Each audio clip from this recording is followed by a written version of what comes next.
Conversation. Did you get enough donuts for everybody, Dakota? Grab my coffee.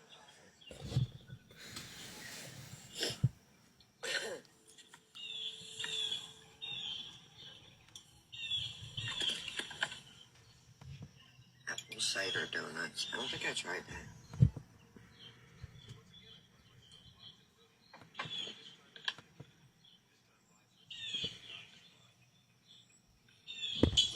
No, Dawn, it's going to be a nice day today. I hope so. I know Vegas was in some pain yesterday. Let me share it to her. It's gonna be nice today? Yeah. Like over here, it's going to be like 82.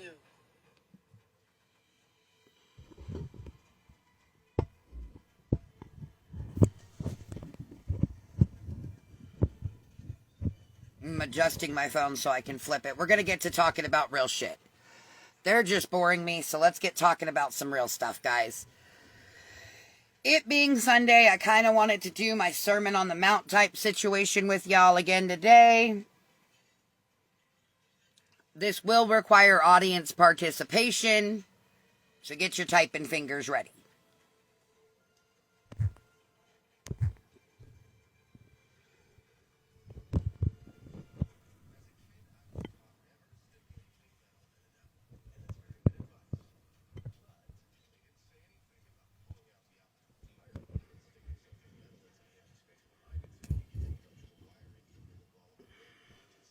All right, guys. So we're going to talk about Jesus versus American Christianity. What he taught versus what culture shows today. Welcome in, everyone. We're diving into something real. What Jesus actually taught versus what American Christianity often looks like today. And don't worry, it'll be serious, but with some humor sprinkled in. Drop a hand heart or a prayer in the chat if you're ready for some truth. That requires you guys to interact.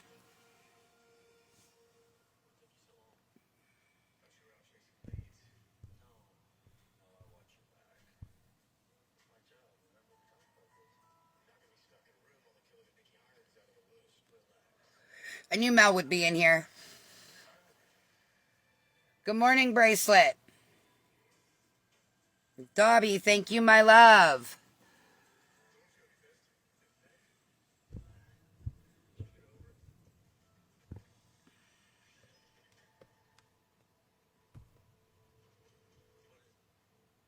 All right, guys, we are going to talk about simplicity versus luxury.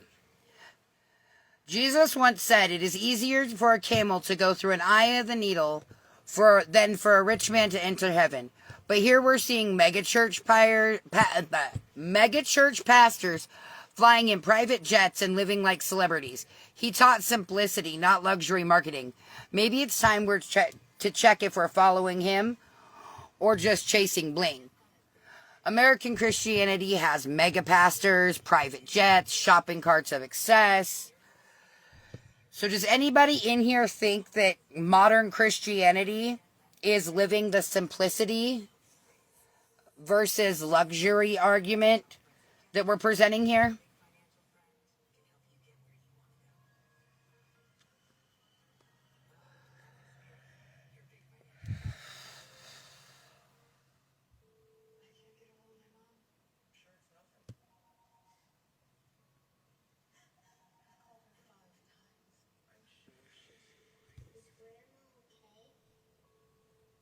Jason says no. And we're not discussing individual churches. We're discussing Christianity as a whole. Let me preface that.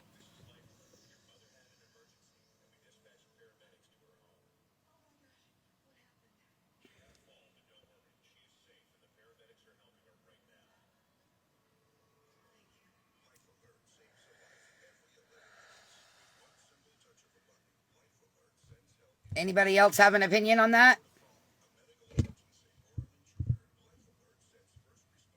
Melanie said no. Jason said no.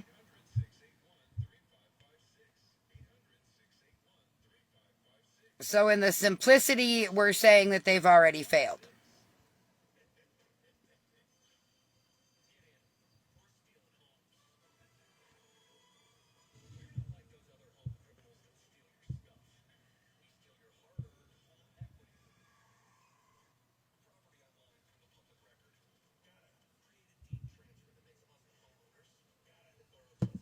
Okay.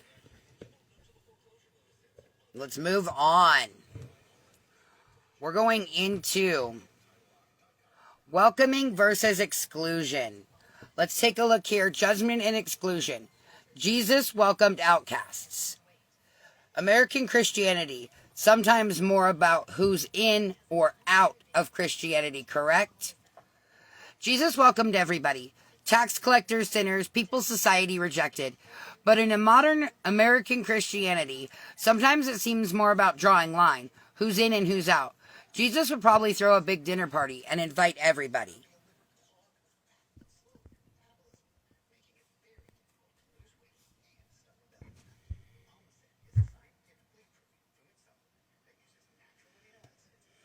Has anybody ever felt excluded from a Christian church in America? Very selective in modern Christianity. Okay, so Melanie must have felt excluded. Has anyone in here felt excluded? I'll raise my hand in the camera for you guys. From a Christian church, quote unquote, Christian.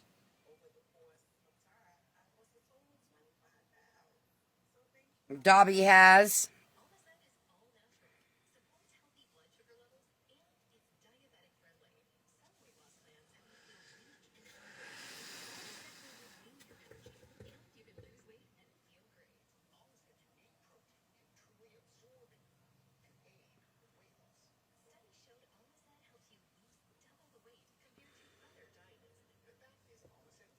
So it looks like we're on that same page with that. Let's go into loving all of our neighbors. Jesus said, love thy neighbors as yourself. And I want to point out something that isn't in the PowerPoint. It says, that whole verse is, Rabbi, what is the most important commandment? Because they were trying to trick Jesus.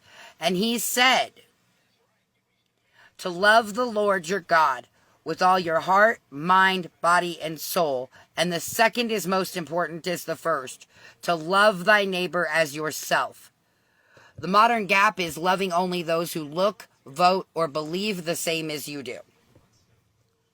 Jesus made it very clear. Love thy neighbor as yourself. Simple, right? But too often, neighbor only counts if they look, vote, or believe like us. Jesus didn't put limits on it. Love was for everyone.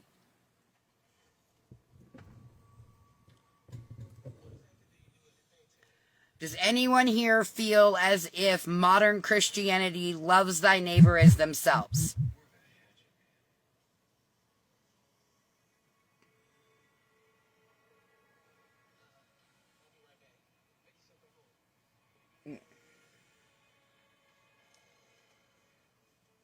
Is there anybody in the room that feels as if modern Christianity loves thy neighbor?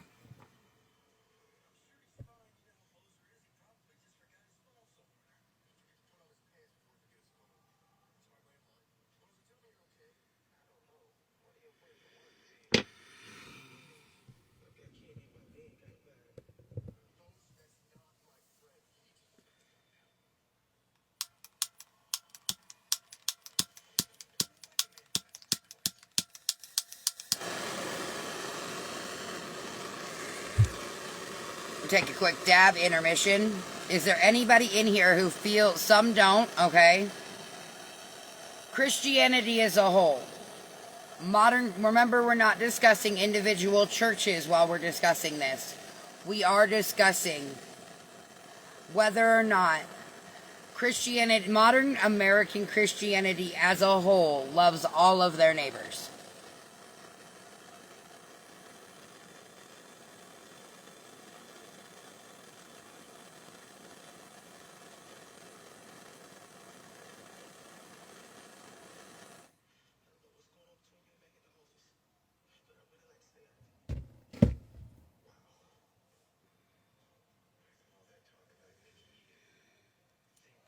No? Okay, that's Jason's answer.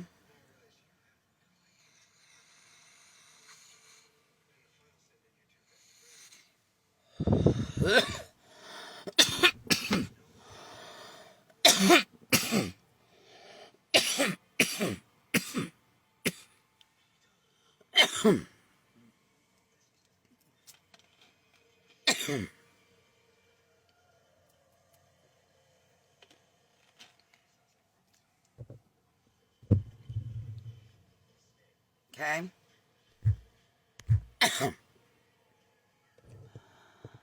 Let's move on to our next point of presentation.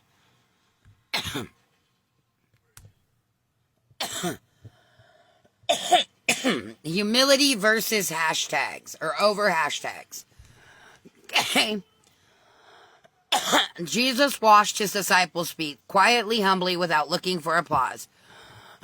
But today, we see volunteering turning into a photo shoot. Check my hashtag. Morning Skylar. Hold on, let me take a moment. Let's pause this. Skylar, welcome in. You have not yet been on one of our TED Talk conversations. To catch you up, we are doing a side-by-side comparison of modern-day Christianity, American Christianity, versus Jesus' teachings. We have discussed simplicity versus luxury, welcoming versus excluding, loving all your neighbors, and now we are on humility and hashtags.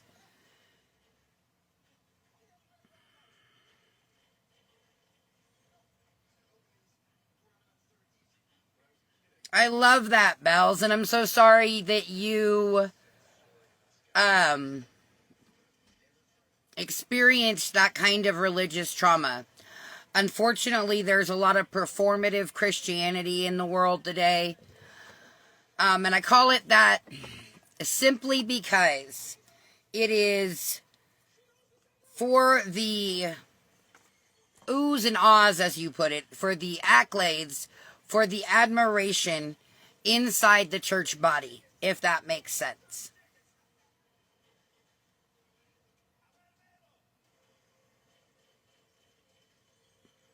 Modern day Christianity is actually the church, some of the churches in the letter in the book of Revelations. Basically, the opinions of the room so far are they do not follow simplicity versus luxury. They are not very welcoming and inclusive. And now we have also we're getting into humility versus hashtags. Does anybody know why Jesus washed the feet of the disciples? Does anyone understand the symbology behind why Jesus washed the feet of his disciples?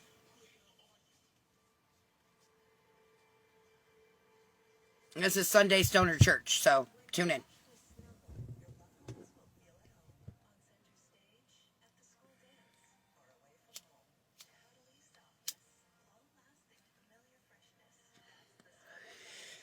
So, let's historically put it into context, okay? In the time period that the Bible was written, there was no pavement, there was no gravel, there was no asphalt, sidewalks, grass, really. The area geographically and historically that the Bible was written in, the roads were dirt. And they wore sandals. They wore sandals, just pieces of hide slapped around their feet to protect them. So the feet of a person would get super dirty anytime they traveled anywhere. And when they got to where they were going, a servant or a person lower than them would wash their feet and their sandals and then reattach their sandals so their feet were clean when they went in the home.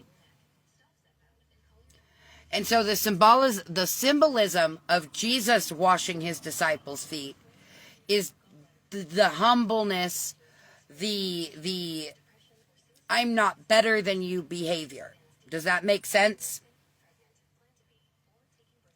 Hey, Bree.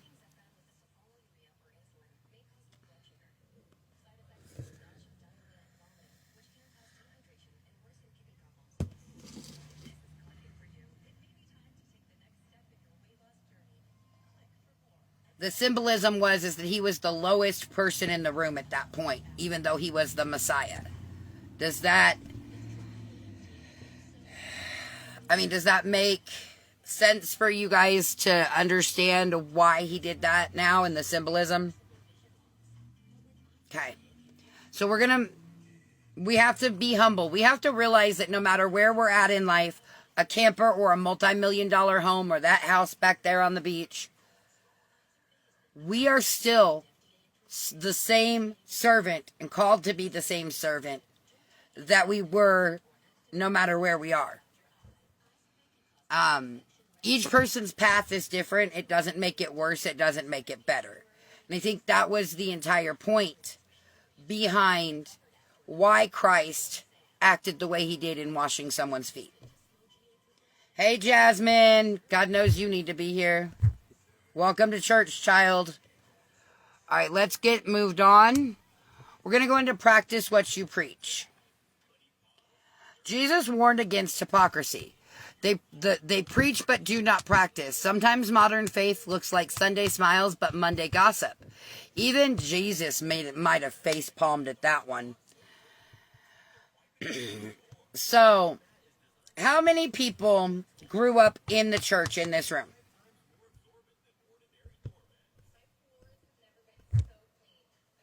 Hey, Lena. How many people grew up in a church or religious setting in this room?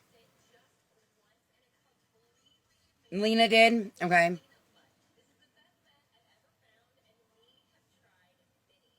You did not, Skylar. Ooh, so this is new for you. I love this. So my background is really simple. I grew up the granddaughter of a Southern Baptist pastor. My uncle is a non-denominational theological pastor. So I do know what I'm talking about. I am an ex-evangelical Christian, so this is not something I'm just speaking out of my ass. How many of us raised in the church saw the same people at the bar Saturday night that were in the pew Sunday morning? Or at the beauty shop gossiping Monday morning? Or cussing somebody out at school Wednesday morning? How many of us witnessed firsthand the hypocrisy inside our own church families? This is just a question for those inside the church family. Oh, Lord, Pentecostals give me a motherfucking anxiety attack, Jason. I am sorry. That is not to be disrespectful. Absolutely, Bells. And that's the thing. We are called to practice what we preach.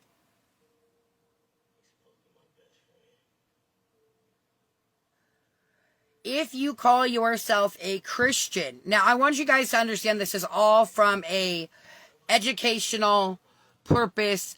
I am not a Christian. I am an ex-evangelical debunking modern day Christianity.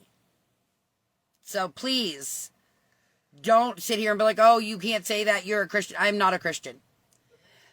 And these principles do not apply to everyone in the world. They apply to people inside the Christian faith. I want to make that very clear. Okay? Can I make that very clear? Okay. This is something that's big for me. Faith over politics. This is a big one for me. Political versus spiritual Christianity. Jesus didn't run campaigns. How many times have you seen a political ad?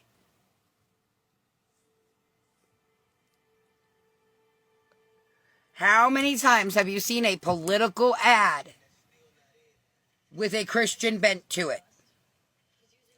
Jesus didn't run campaigns, endorse parties, or wear political colors. Yet today, faith is often too tied to political identity. Jesus said love over labels and faith over politics. Does anyone know who Pastor Greg Locke is?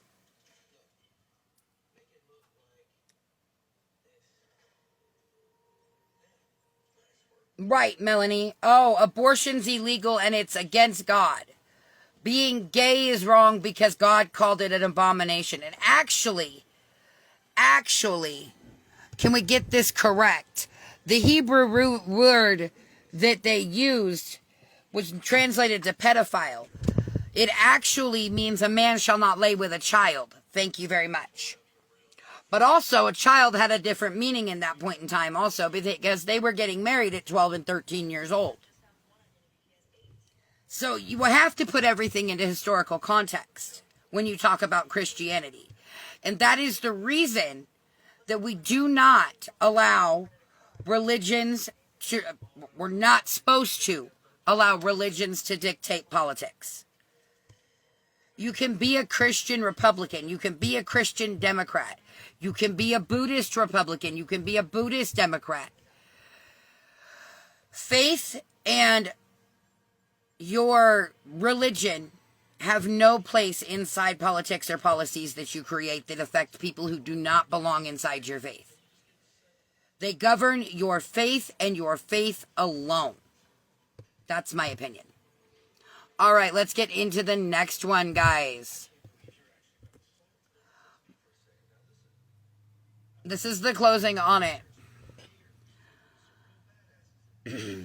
Are our actions reflecting his teachings or just our culture? This week, love without judgment, serve without posting, and live humbly. So what's the takeaway, guys? Are we following his teaching? Are we following the teachings of Christ, who, well, I may point out, is not a white man? Or just our culture's version of faith? Imagine if more of us loved without judgment, serve without posting, and live humbly. You guys make sure you are following this account if you're not. This is a public account, so there is no telling who's in here. So I wanted to thank you guys for sticking around for that. It's something I always talk about. I try to focus on it on Sundays because it is my version of church. Pointing out the hypocrisy in the Christian church is just that. If you followed the teachings of Christ, you would be against mass deportations. You would be against the death penalty, not just abortion. You would be against war, because war creates murder. But then in that same breath, let's look at the Old Testament real quick. Did not they kill every woman, man, and child and animal in the world in a town? Did he not strike the entire town of Sodom down?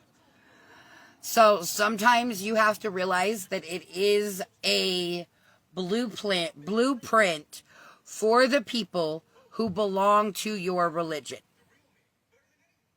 It should not govern anyone else who is not of your faith.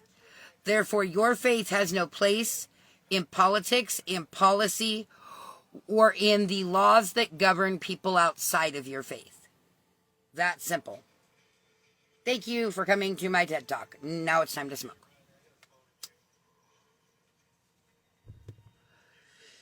Back to the drama.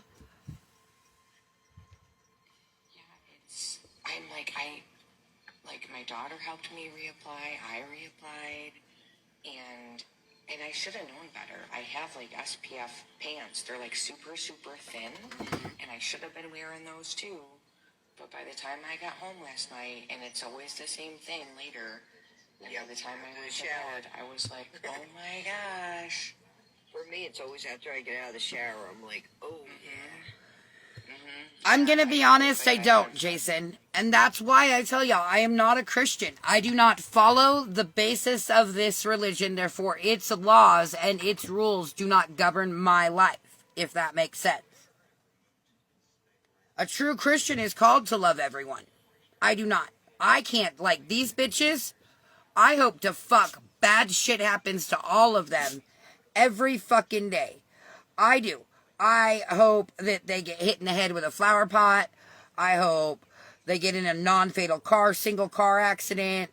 I hope, bro, when I tell you, I hope nothing but the worst. I hope they get a urinary tract infection they can't shake and it hurts to piss. I am dead serious. I wish the absolute fucking worst on these bitches.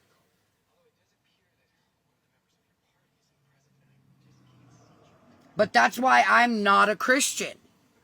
Because I could not love everyone because I don't like humans. Honestly, for the most part, I dislike humans more than I like humans. I like persons. I don't like people. if that makes sense. People as a whole, the human race as a whole, makes me seriously question, like, what the hell, if there was a divine creator, could have caused these people's behavior for so goddamn long.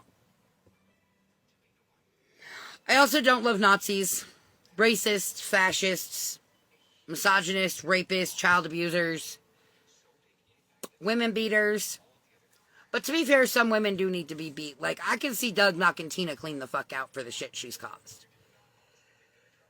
I have the unique ability in my life to see both sides of every situation and angle. It's part of who I am. Hey, Haley. Good morning, my love.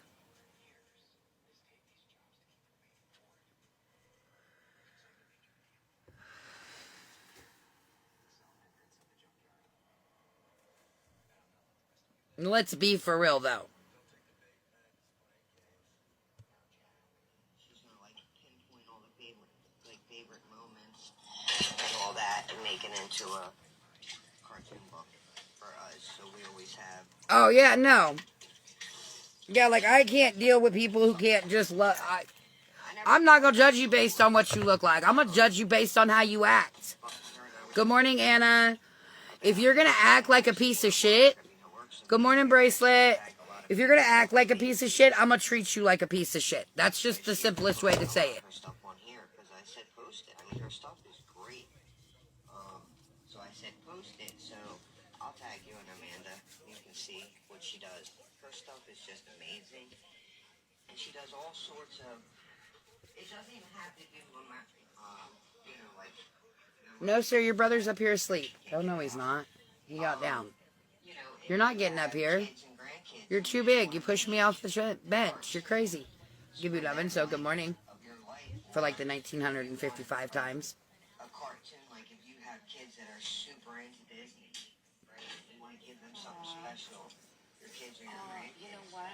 I would love that because my girlfriend Disney fanatics, so I may send that to her. Yeah, she can take. Like if you send her pictures of your girlfriend and their kids and everything, and give her some information, she can take them and make them into Disney characters. Like, What up, K-Doug? it's really cool the way she does it. I'll tag to reach out to her on here.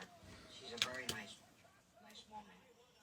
But she's amazing at the whole changing people into cartoon characters, and she's big with the Disney.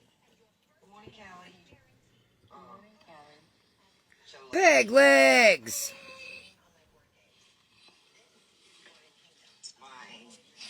Callie.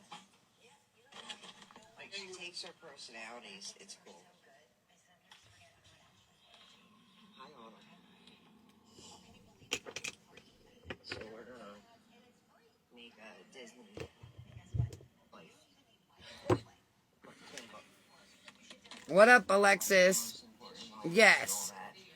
I got what you were trying to say, Jason.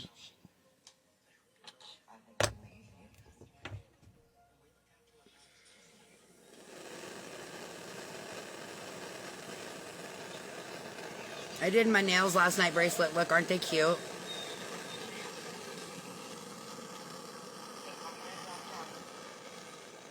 Thank God, Amanda, nobody wants to hear your voice. Hi, Jasmine.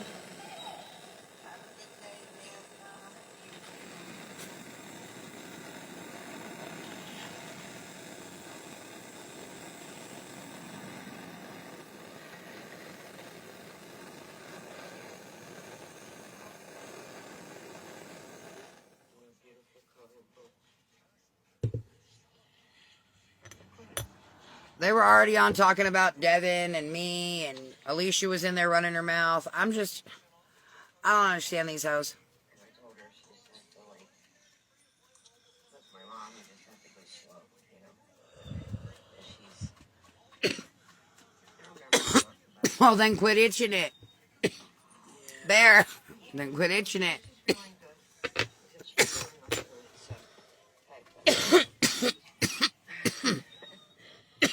What did I do? Cupcake? What did you do, Alicia? Started first thing this morning. She just loves to start. Look at my widow's peak growing out. Look at the growth I've got, guys. That's crazy. I don't know about that. Morning, Jamie. She's gonna bring her stand and we're gonna set the phone up on so she'll record it all and then